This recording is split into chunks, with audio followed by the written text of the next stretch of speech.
want some pressure, I'ma teach that boy a lesson. Got your bitch on her knees doing yoga, how she stretching. I don't got lemons, but I squeeze. No, I'm super fresh, life a breeze. Yeah, 2 big locks on my knees. Yeah, baby, this is Bill on my teeth. Yeah. What to do with the business is, man, it's one ITQ and I'm back. Yeah, dig. So last night I had watched that Trap Lord Ross Central C documentary. It was about 3 hours long. That was the first one that I probably missed the last 15 minutes of it moving around, but I've sat for pretty much the whole thing. And I would have live reacted to it, but like I told y'all, Trap Lord Ross didn't struck my channel before from reacting to his shit. Even though he took the strike away, when niggas do that, I don't even want, you know what I'm saying? So I'll just give y'all a verbal, you know, what I think about it. And I think it was very well put together. I already, you know, Central C is hot right now. You know what I'm saying? Like I said, y'all been sending me Central C music since I started this shit, since 2021. I mean, yeah, since 2021, y'all been sending me his music. Before I even really knew what the nigga, what he looked like, or I just knew he from London or whatever. So to see the progression of, you know, where his career went, and the rise he's had is, you know, that's dope as fuck, y'all. I mean, I ain't never been a hater, you know what I'm saying? But Trap Lord Ross, you know, he's from over there. London, to be specific, for those who don't know. And the way his narrative for that documentary, because it was like a little narrative, it was like his point of view from the documentary is, he basically was trying to say Central C was not who he said he was, by saying that other people be saying it, and he said he was kind of agreeing too. Like he was like, yeah, he spoke on, I wrote a couple things. So in the documentary, he spoke on, you know, like Central C, how he came up different. Like if you look at the old Central C pictures and shit that he showed on there, like we're just gonna assume that everything is the truth. Now anything could be a lie, but we just want to, just for the sake of conversation, we're just gonna agree that everything is pretty much accurate on there. And that's one thing I say Trap Lord Ross does do is research. But he grew up different. Look at those old pictures. He had the man bun, and he was like, seemed like a little like, not like a little like, I don't want to say like a surfer kid or some shit. Even though I'm not saying he surfed, I'm just saying like the vibes. It won't like no street shit. It won't no tats. Won't no. Even though he was young back then, he was 14 and 15 and shit. You know what I'm saying? I mean, that's not too far back. I think right now he's like 25, 6. It's only like 10, 11 years ago. But you know, when you're an adolescent and you grow up, you know what I'm saying? At one point, everybody's kids doing kid shit. Even younger than that. I ain't saying that age, because I was fucking around with that fucking around at that age, at his age. But everybody's different, you know what I'm saying? Some people are late bloomers, you feel me? So I just say that I can't really hold him growing up a little differently. And they said that his neighborhood was the suburbs, you know, West London. I guess that's what he said, that part of West London is the suburbs. Okay, all right, understood. Nigga still was a kid. He still has time to grow and become his own person, right?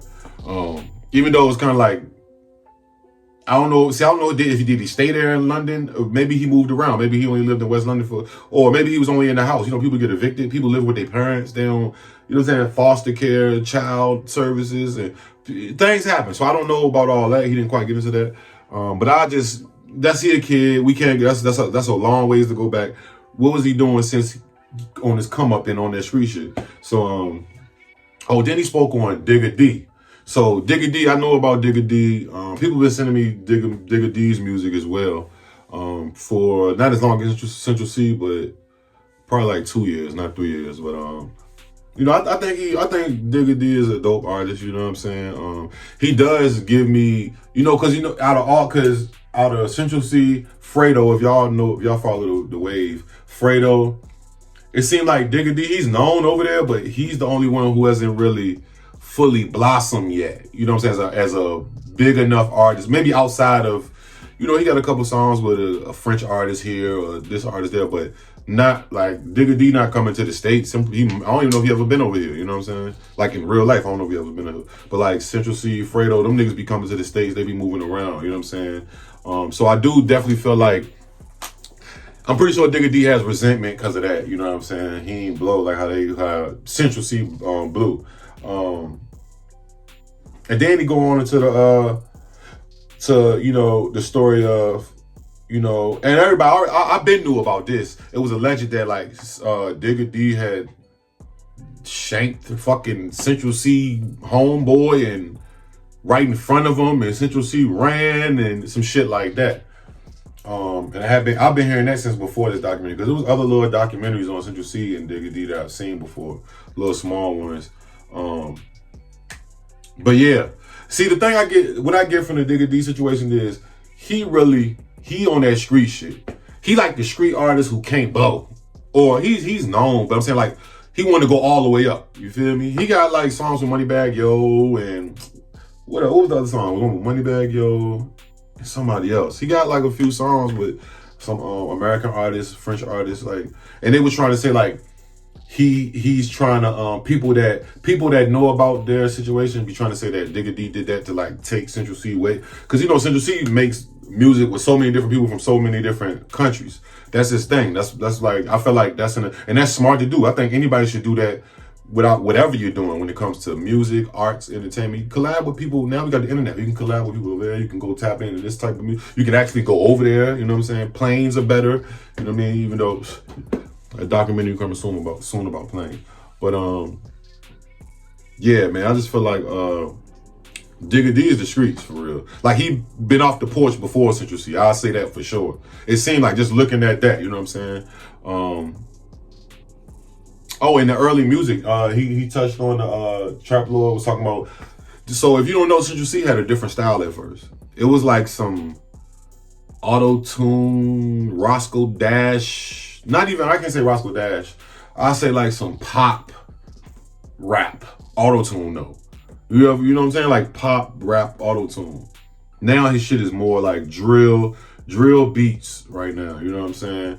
I feel like Central C raps like lyrics, not like bullshit lyrics. I think he does like, he raps over drill beats. Some niggas rap like a drill artist over drill beats. I feel like he probably got a couple melodies that kind of sound, you know, drillish. But I feel like Central C is like rapping over drill beats of that, but I don't feel like his rap style is drill. To me, he be like lyrically rapping, like from what I hear. It don't be too much repetitive shit or nothing like that. He be like spitting lyrics, you know what I'm saying? Like telling stories and shit.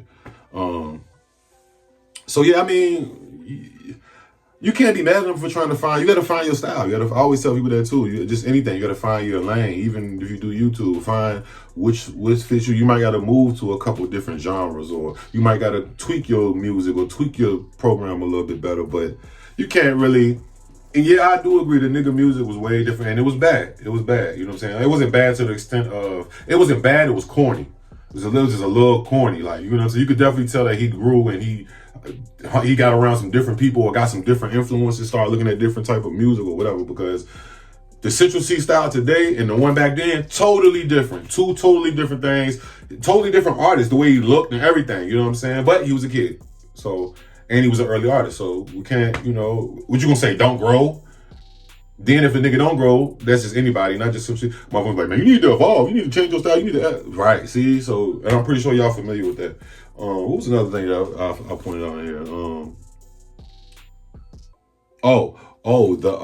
His gang affiliation. So, like I said, from what I seen, Central C started out as like a little surfer kid looking ass nigga, you know what I'm saying? Then he grow up, you know, he started rapping, then he get around some niggas. Now, I think that he was out there doing drills. He might have gotten involved into a couple situations. I don't think Central C, he just doesn't strike me as the nigga that was just out there like sliding day and night. Not saying that if people now, the thing with Digga D and doing something to his homie in front of him, that's pretty, yeah, I hope he ain't run on his homie, you know what I'm saying? And we have yet to find out that, but that's what people say, he ran on his homie, that or somebody did something to his homie. I don't know if it was Digga D, I can't remember. Just forgive me if I'm saying the wrong thing. But yeah, he definitely hang around. Like he might not be in it, but them his niggas, you know what I'm saying? In this day and age, man, if you in the street, especially just after the 2010s, 2000s, 90s, or whatever, you're gonna know somebody in the gang, nigga. Like whether you hang around, or maybe that's his block. You know what I'm saying? He had to go outside. You know what I mean? But he be repping them, that auntie and all that shit. He was talking about how essentially always rep the auntie, and I do be hearing him say A2 auntie. I think that's his homie. His homie name is A2 auntie, and so yeah, I'm guessing he does his niggas. I don't know if he's actually in the shit, because Traveler Ross was trying to say like he was like the 6ix9ine of that shit. So, but yeah, like, I just think that, you know, now, I mean, I would hope that Central C would be ready for, you know, will come with that shit, hang around them niggas. I mean, I be seeing him in London. He shot the Band for Band video. I don't never hear nobody running them niggas out, or Digga D. Maybe back in the day, I did see footage of Digga D running down on one of Central C homeboys. But them niggas don't, it's not like they be hiding. From what I see, them niggas be in London. In the videos, behind the scenes footage, they shoot videos. They shot some shit of videos after all this shit happened, before he blew up to this point, you know what I'm saying? Because the beef was already been going on. Yeah, and then he linked up with Fredo, which is a op. Both of them have similar ops with Digga D. They, you know what I mean? What they say? An enemy of my enemy is a friend. That's what they say. So, yeah, I mean, he's looking like he prepared for, you know, what could possibly happen. You know what I'm saying? I heard him on his album say, I got knife. They said we needed stab-proof vests. They need stab-proof vests and shit. I guess because we got ups. He said on his Noah's album, Can't Rush Greatness. I can't remember what song it was. But if you know, you know. And then his crossover. Like, I just feel like he was brilliant for the crossover, bro. Like, doing songs with all of them. I can't remember the last time I seen an artist do a bunch of crossover songs. Or maybe Flow Rider. But he was on, like, the third leg of his career. But a new artist come out, build his fan base for a few years, and then just start doing songs with artists from different countries. That's fucking brilliant, bro. You know what I'm saying? That is brilliant. I feel like with the power of the internet and the power of connection, because even if you got they can exchange fans, you know what I'm saying? Central C fans can see him, and whoever he do, or he or she, whoever who he does music with, they can exchange fans, you know what I'm saying? I thought that was brilliant, just to be honest with you. Yeah, so I mean, I feel like he got a bright future, as long as he just, you know, stay out the way and stay focused. Because in my opinion, it's looking like he is the most, I say, successful, commercially successful and accepted UK artist. Because I didn't grow up, I'm trying to think I can't name one UK artist that I grew up listening to. When I first started hearing about UK artists, it was like Skepta and them niggas. And that was like, what, 7-8 years ago. Not saying it wasn't, niggas just wasn't really paying attention to that shit. Like, you feel me? Like, I'm just saying, like, and from what I see, that nigga, people listen to him in the US. Like, I listen, not just me, because I listen to music. I'm talking about people know who he is. Like, when I'm out and his song come on, people know the words and shit, like, he's a United States artist. You feel me? So, I mean, I don't know. We're going to see where the fuck he go to. I think if he just stay out of jail, stay alive, and stay focused and stay progressing, he going to keep winning. That's just my point. Hey, a lot of people always call him the Drake. You know, Drake is in a lot of shit right now, but the Drake of them. Like, as far as, I don't think they mean exactly Drake, but the level of status that he is of London. He's the Drake of London, but we're going to see, man. Y'all let me know what y'all think about Central, man. Do y'all think he a fake gangster or real? I think he just grew into some shit, and I don't really got him pushing no overly gangster line. I never, like, he ain't talking about, like, killing niggas and shit. He might bring up certain shit because that's street element. The man might do this to the man. But I don't think he don't give me OG 50 Cent vibes or NBA Youngboy or Lil Durk. Or no offense, I'm just saying. You know what I mean? But y'all let me know what you think, man. Like, comment, notifications, go. Yeah. Hey, make sure you subscribe to my other channels pinned in the description for exclusive content, and send me all reactions to the Discord that's pinned in the comments. Gang.